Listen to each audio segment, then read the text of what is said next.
Hello students, the next part of this respiration will start, that is human respiratory system. So as I told that we do aerobic respiration, oxygen is needed. So how this oxygen is taken into our body, so that thing we'll discuss. And for that respiration we have a special system in our body that is known as human respiratory system or human breathing system. So you know that when we take oxygen or we take air, the air goes into our body, inside our body. What are the way or what are the path or what are the organ through which it passes, we'll discuss one by one. So now we'll read about the passage of air which takes place inside our body. You know that we you think that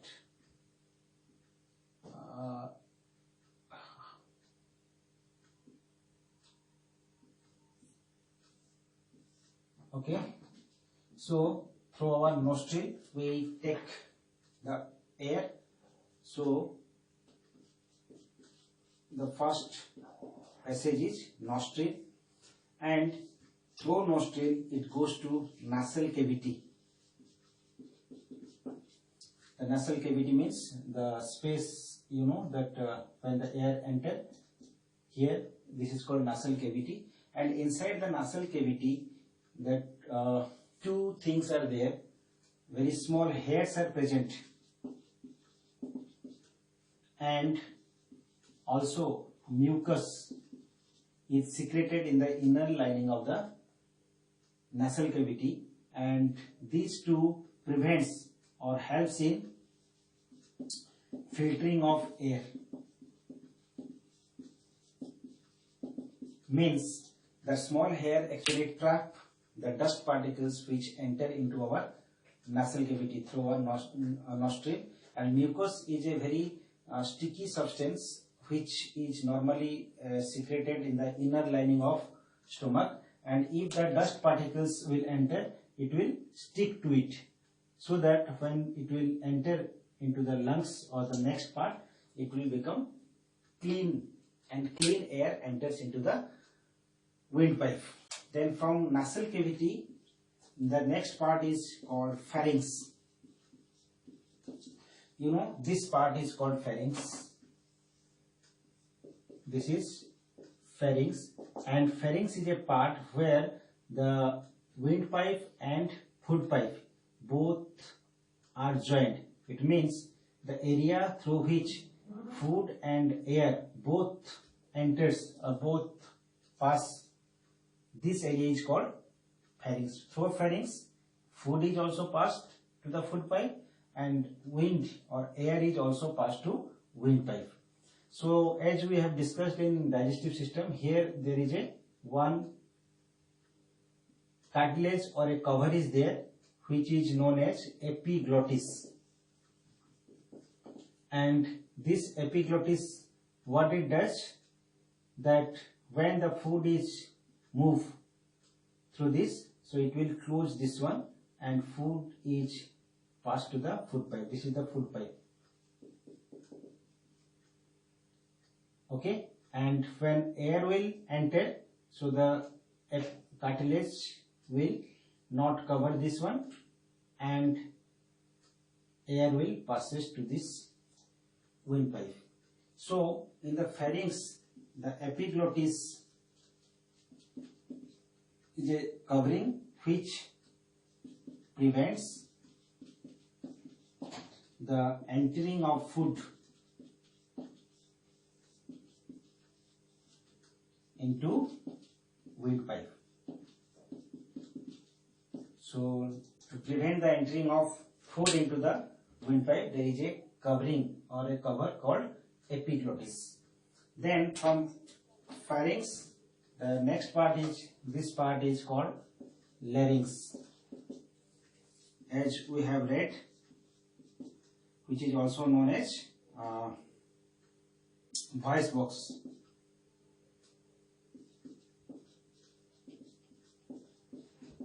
voice box, and inside voice box, you know, the two vocal cords are there. We have read in standard 8, two vocal cords are there, and they help to produce sound by vibrate. They vibrate to produce sound. Means when we air is passed through these vocal cords, the vocal cords vibrates and sound is produced. That's why it is known as voice box. And after that, the larynx, it is called trachea, or what is also known as windpipe. Trachea or windpipe. This is trachea. The trachea and windpipe is there. You can see there is a ring-like cartilage is present. So in a trachea, C-shaped or ring-like cartilage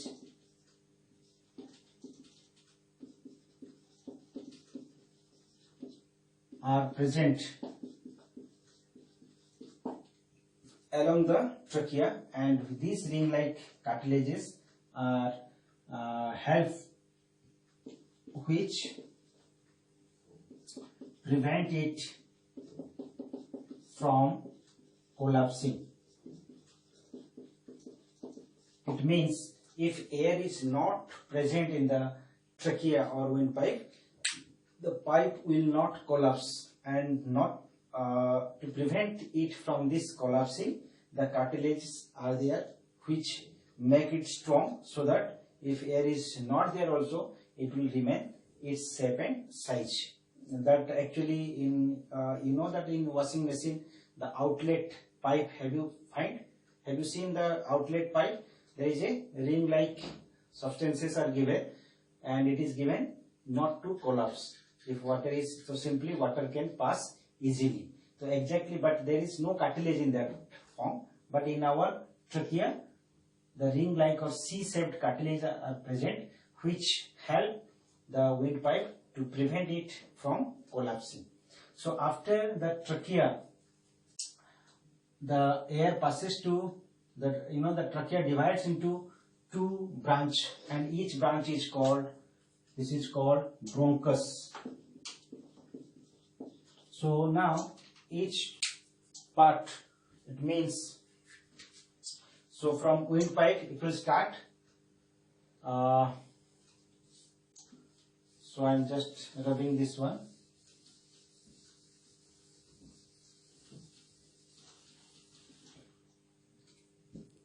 From the trachea, it goes to bronchus. And bronchus, what is bronchus? The trachea divides into two bronchi, and each bronchus enter to each lungs. So after the bronchus enter into the lungs, the bronchus again divided into many bronchioles. So these are bronchiole. Means bronchus when divides to form many branches, and each branch is called bronchiole. And as you can see in the diagram, each bronchiole ends with small grapes-like or balloon-like structure, which is known as alveoli. This is alveoli. So again I am telling that through air passes from nostril to nasal cavity to pharynx, pharynx to larynx, larynx to trachea, trachea to bronchus, bronchus to bronchiole, bronchiole ends with alveoli. So air lastly enters into the alveoli. And what are alveoli? Alveoli are the small balloon-like structure, a bunch of balloon-like structure which is present at the end of each bronchiole. Each bronchiole ends with a bunch of small balloon-like structures which are known as alveoli, and each balloon is called, this group is called alveoli, and each balloon is called alveolus. Alveolus. So what happens inside the alveoli? What happens actually? So this is the path. So next we'll read what happens inside the alveoli. So the alveoli, if you will make,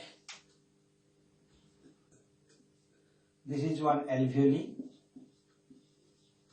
or you can say alveolus, and here what happens, there is each alveoli,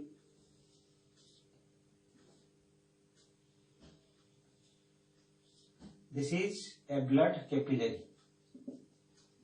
So here you see, here blood is there and here air is there. So what happens, this is the bronchiole. So air enters into it. So in this air the oxygen is present. Now what happens, the oxygen inside the alveoli goes into the blood by diffusion, and then the carbon dioxide from blood goes out from the blood and enter into the air of the alveoli, and both takes place, oxygen and carbon dioxide is exchanged between the air and blood inside the alveoli by the process of diffusion.